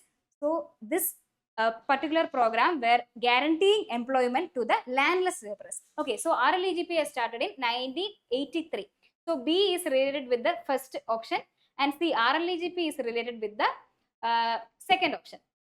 And finally, the TRISEM, training of rural youth for self-employment. So here they were self-employment. So what is the difference of like self-employment programs and wage employment programs? Self-employment programs means we are enabling them to take up their own employment means. Okay, so which means here we are trying to make them eligible to take up their own employment. So we will be giving trainings on hand skills and all. So that's what we do in TRISEM. Okay, TRISEM has started in 1979. That is D for option 3. So the one thing you have to understand here is this Food for Work program, it later changed into NREP, okay, National Rural Employment Program, NREP, and this NREP when combined with RLEGP, that is together known as this Jawahar Rozgar Yojana. Okay, so sometimes they will ask which are the schemes merged together to form a new scheme. So Food for Work program changed to NREP later, and this merged with the RLEGP scheme to form the Jawahar Rozgar Yojana. So just keep in mind. So the option here will be A4, B1, C2 and D3, option C. So this is a program, Raftar. The options are remunerative approaches for agriculture and allied sector rejuvenation, renewed approaches for agriculture and allied sector restructuring, responsive agency for agriculture and allied sectors rejuvenation, and receptive agency for agriculture and allied sectors restructuring. So this is a little bit confusing. Just think this is about remunerative approaches for agriculture and allied sectors rejuvenation. Okay, Raftar program. So actually it's an extension of, the full form is RKVY Raftar. Okay, RKVY is Rashtriya Krishi Vikas Yojana, and Raftar is the extension of that. Okay, so RKVY initially started in 2007, whereas RKVY Raftar has started in 2017. Okay, so this is to promote and to start up the agri-related startups to promote business incubation and all. So extra remunerative approaches. So you can think about the business sectors to promote the small and small margin enterprises and all. So this Raftar was particularly aiming for to promote the business sector of agriculture. Okay, so that is Raftar. Option A is the correct answer. Okay. Next question. How does the personality of an agricultural extension worker impact their effectiveness in their field? Okay, so it shows that how, if I am an extension agent, how my personality will affect the effectiveness in the field, which means that how my personality will affect the farmers in taking the technologies which I am recommending, and how, with what effectiveness they will be applying the technology in the field. Okay, so first one, personality has no influence in their effectiveness, which we clearly know that's not true, because obviously the personality and the competency of the extension agent will influence the farmers. Okay, and second one, the positive and approachable personality enhances the communication and rapport building with the farmers. Obviously, if they think that the communicator is approachable or their personality is compatible with them, it will enhance the communication. Also rapport building means building up a good relation with the farmers will be happening. Okay, so this statement is correct. And a strong personality lead to authoritarian leadership, which is effective in rural settings. It's a completely wrong statement. First is never a strong personality will not lead to authoritarian leadership, and even if so, that authoritarian means they will not consider the opinion of the other people, right? Especially in extension work, we should consider the opinions and needs of the farmers. So this statement is also wrong. Technical knowledge outweighs the personality traits in agricultural extension work.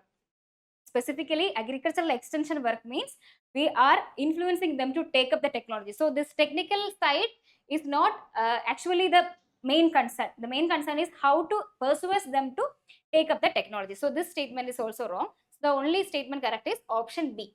Okay. Next one, which element of the speech is often referred to as para-language? Okay, the options given are non-verbal communication, verbal communication, vocal communication, and written communication. So, what is, it's a direct question actually. The para-language is an alternative name for the non-verbal communication. Okay, so in non-verbal communication, you know, what if you are taking only the language part, then it will be related to the verbal communication, which include vocal and written. Okay, but when it comes to para-language means it comes to non-verbal communication, which can be your body movements like kinesics, or like the language through touching like haptics, or through your movement of eyes in some classes and all, you will be rolling your eyes, right? So that it is called as oculesics. So these kind of non-verbal communication is called as paralanguage. So answer is A. Another question, which of the following are the objectives of field trips? Field trips means it's a group extension methods, right? So you are taking a group of farmers to another village or another place far from their original place to show the results of some other technology. Okay, so first statement, to provide recreational opportunities for the participants. This is actually a wrong statement. Okay, so the objective of field trip is not to provide a recreation opportunity. Maybe the main objective is to show the worthiness, like what is happening in the other region. So it can be considered as something that is happening by the side, but it is not the objective of the trip. And second one, to stimulate people to action and encourage adoption of practices. Obviously, that is one of the main objective of field trips. So if they know that some other places people are following this technology or it is working, then they will also get motivated to try the same, right? So this is one of the objective. And to expose visitors to new and different situations. So that is also an objective. Okay, to expose them to a new place, new field experience and all. To widen the vision of farmers and cater to group psychology and leadership. We told that it's the group extension method, right? So when you travel in a group, obviously the farmers will be identifying how to behave in the group or how to deal within group members and all. So this also serves as an objective of the field trip. So option B, C and D will be the objective. Option B is the correct answer. Okay.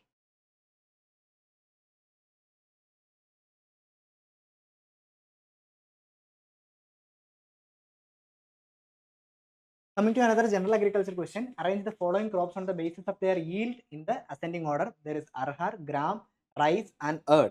So for urd, it's almost 450 to 500 kilogram per hectare yield. Then there is rice. Rice is almost 1200 kg per hectare.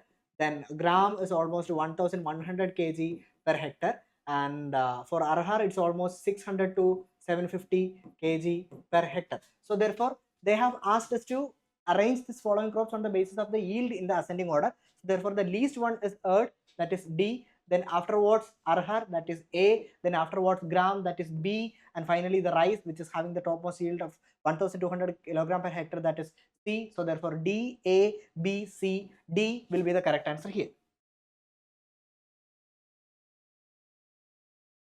So this is about the effective communication in extensions. The question is, which of the following is not a principle of effective communication in extension? Okay, so we will see the options. First one is the clarity of message. Obviously, the more the clarity, more the clarity of the message is there will be easier for to communicate in extension. Okay, so clarity of message can be considered. Second one is two-way communication. The communication, especially in the case of extension, it should not be the one way. Only from the extension agent to farmer will not consider as the effective one. So the two-way communication is also, we should also get the feedback from the farmers, right? So two-way communication is important. Third one is the technical jargon. Technical jargon terms I told. Jargon means a particular specific terms used by the experts for a particular thing. Okay, so technical jargon, it might not be familiar to the farmers. Okay, so we should use a simple language. Technical jargon will not come as a principle. And fourth one is active listening. The extension agent, he not only should tell or send the information, but also should be listener, like in case of the farmer. Okay, so the clarity of message, two-way communication and active listening will come as a principle and not is the question. So the technical jargon, option C is the correct answer. So the next question, a renewed emphasis was given for the growth of the cooperative sector in India through the vision of Sahakar Se Samriddhi in the recent times. Okay, so this was so because cooperatives have following strong credentials. Choose the correct combination. So what are the options which are correct is asked here. First one, a full-fledged Ministry of Cooperation. So Ministry of Cooperation was established July 2021 to provide a greater focus to the cooperative sector. So the statement is correct. It's a factual statement, right? So the second one, there are 8.5 lakh registered cooperatives in the country, over 29 crore members. So this is also correct. Until now, there is 8.5 lakhs registered cooperatives in India. The primary agriculture produce societies or PACs cover 98% villages in the country. This statement is also correct. And the last statement is currently around 29% of the agriculture finance is through cooperative sectors. This statement is wrong. Currently around 19% of agriculture finance is through the cooperative societies. So regarding the Sahakarsa Samriddhi, the first three options are correct and the last one is wrong. The option A, B, C. So the first option is the correct one. Next question. Which characteristics are commonly associated with the Indian rural society? So think of any rural Indian villages. Okay. Then you see the options. First one, full equality between men and women. So we know traditionally in Indian rural villages, women are facing inequality, right? So the first statement itself is a strong wrong statement. Full equality between men and women is not existing in the rural Indian rural societies. Okay. And predominant occupation based on agriculture. Yes, we know in majority of the people in the Indian rural villages, they are focusing in the agriculture or the allied sectors. Okay, so this is a correct statement. Lack of social stratification based on caste. This is a wrong statement, because generally in rural society we say that the social stratifications. What do you mean by social stratification? Which means that you are placing the people in a society under different stratas based on certain criteria. It can be anything. Generally in the rural societies, this culture and the related values will be strong, right? So based on the caste, the social stratification, chance of social stratification is more in the rural societies than in the urban society. But when it comes to the urban society or the modernized society, the lack of stratification will mostly based on the classes. Okay, what is the current their level of income, or what is the current status in the society? So based on the class, the stratification will be in the urban society, whereas in the rural society it might be mostly will be based on the caste. So lack of social stratification based on the caste is a wrong statement. Okay, and the fourth one, village as unit of rural society. This is a correct statement. In the unit of rural society is villages. Okay, so B and D are the correct statement regarding the Indian rural societies. Option is B and D. Option C. Another general agriculture question. Statement 1, DNA, RNA and proteins are micromolecules. We have studied that these are macromolecules. So therefore statement 1 is incorrect. DNA, RNA and proteins are macromolecules.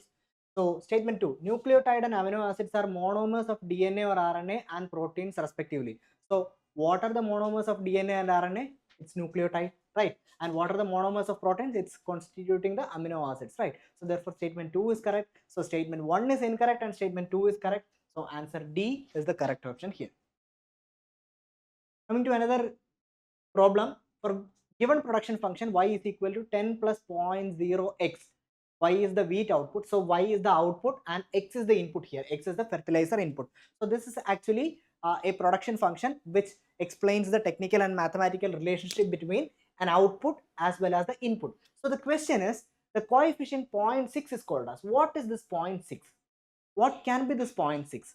So first of all, this follows the general formula of a straight line equation, right? It's nothing but it resembles y equal to mx plus c. So 10 is the intercept here, x is the input here, y is the output here, and 0.6 is nothing but the slope here, right? So therefore we can understand that, okay, 0.6 can be the slope of this production function. And what is in fact the slope of this production function?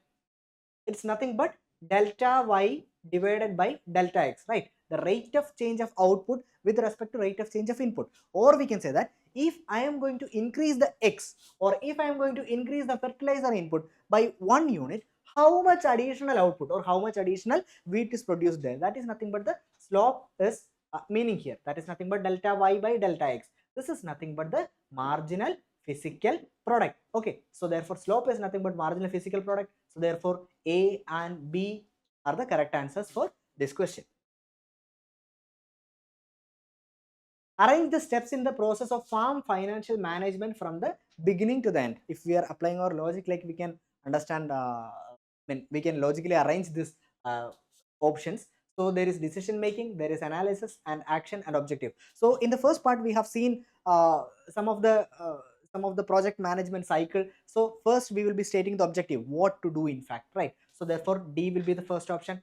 Then after that we will be analyzing the existing scenario or the resource endowments. So therefore the analysis comes as the second one. So B will be coming after that. Then after that we will be deciding, okay, whether to go for some alternate resources, whether to go for some alternative firms, or whether the existing firms has to be upgraded or something like that. So therefore this decision making will be coming as the third step. Then after that we will be going for the action. We will be trying to make sure that, okay, the planned thing is becoming a reality, right? So therefore it is coming in the fourth one, that is C. So D, B, A and C, option A will be the correct answer. So the last and final question of the 2023 AIEA PG examination: if the price elasticity of demand for a commodity is minus 2.5 percentage and the percentage decrease in the quantity demanded is 10 percentage, find out the percentage change in its price. So as we know, what is the price elasticity? How to calculate the price elasticity? It is nothing but the relative change in the quantity demanded with respect to relative change in the price. Or we can say that the percentage change in the quantity demanded divided by the percentage change in the price. And in the question itself we have seen, we are given that the price elasticity of demand for a commodity is minus 2.5 percentage. So if we are using this negative sign, it will be cancelled, right? And the percentage decrease in the quantity demanded is 10 percentage. So here this percentage change in the quantity demand decrease is nothing but 10 percentage, right? So we are asked to find out what is the percentage change in the price. So if we are having this equation, we can simply rearrange this equation and we can understand that percentage change in the price is nothing but 10 divided by 2.5, that is nothing but 4 percentage, right? So since 2.5 percentage, 10 percentage of quantity demanded has been reduced, that is why we have given a negative sign here. So obviously the price change will be increased, right? So therefore C, option 4 will be the correct answer. So that's all about the PYQ discussion for 2024. Thanks for the immense response for the previous video.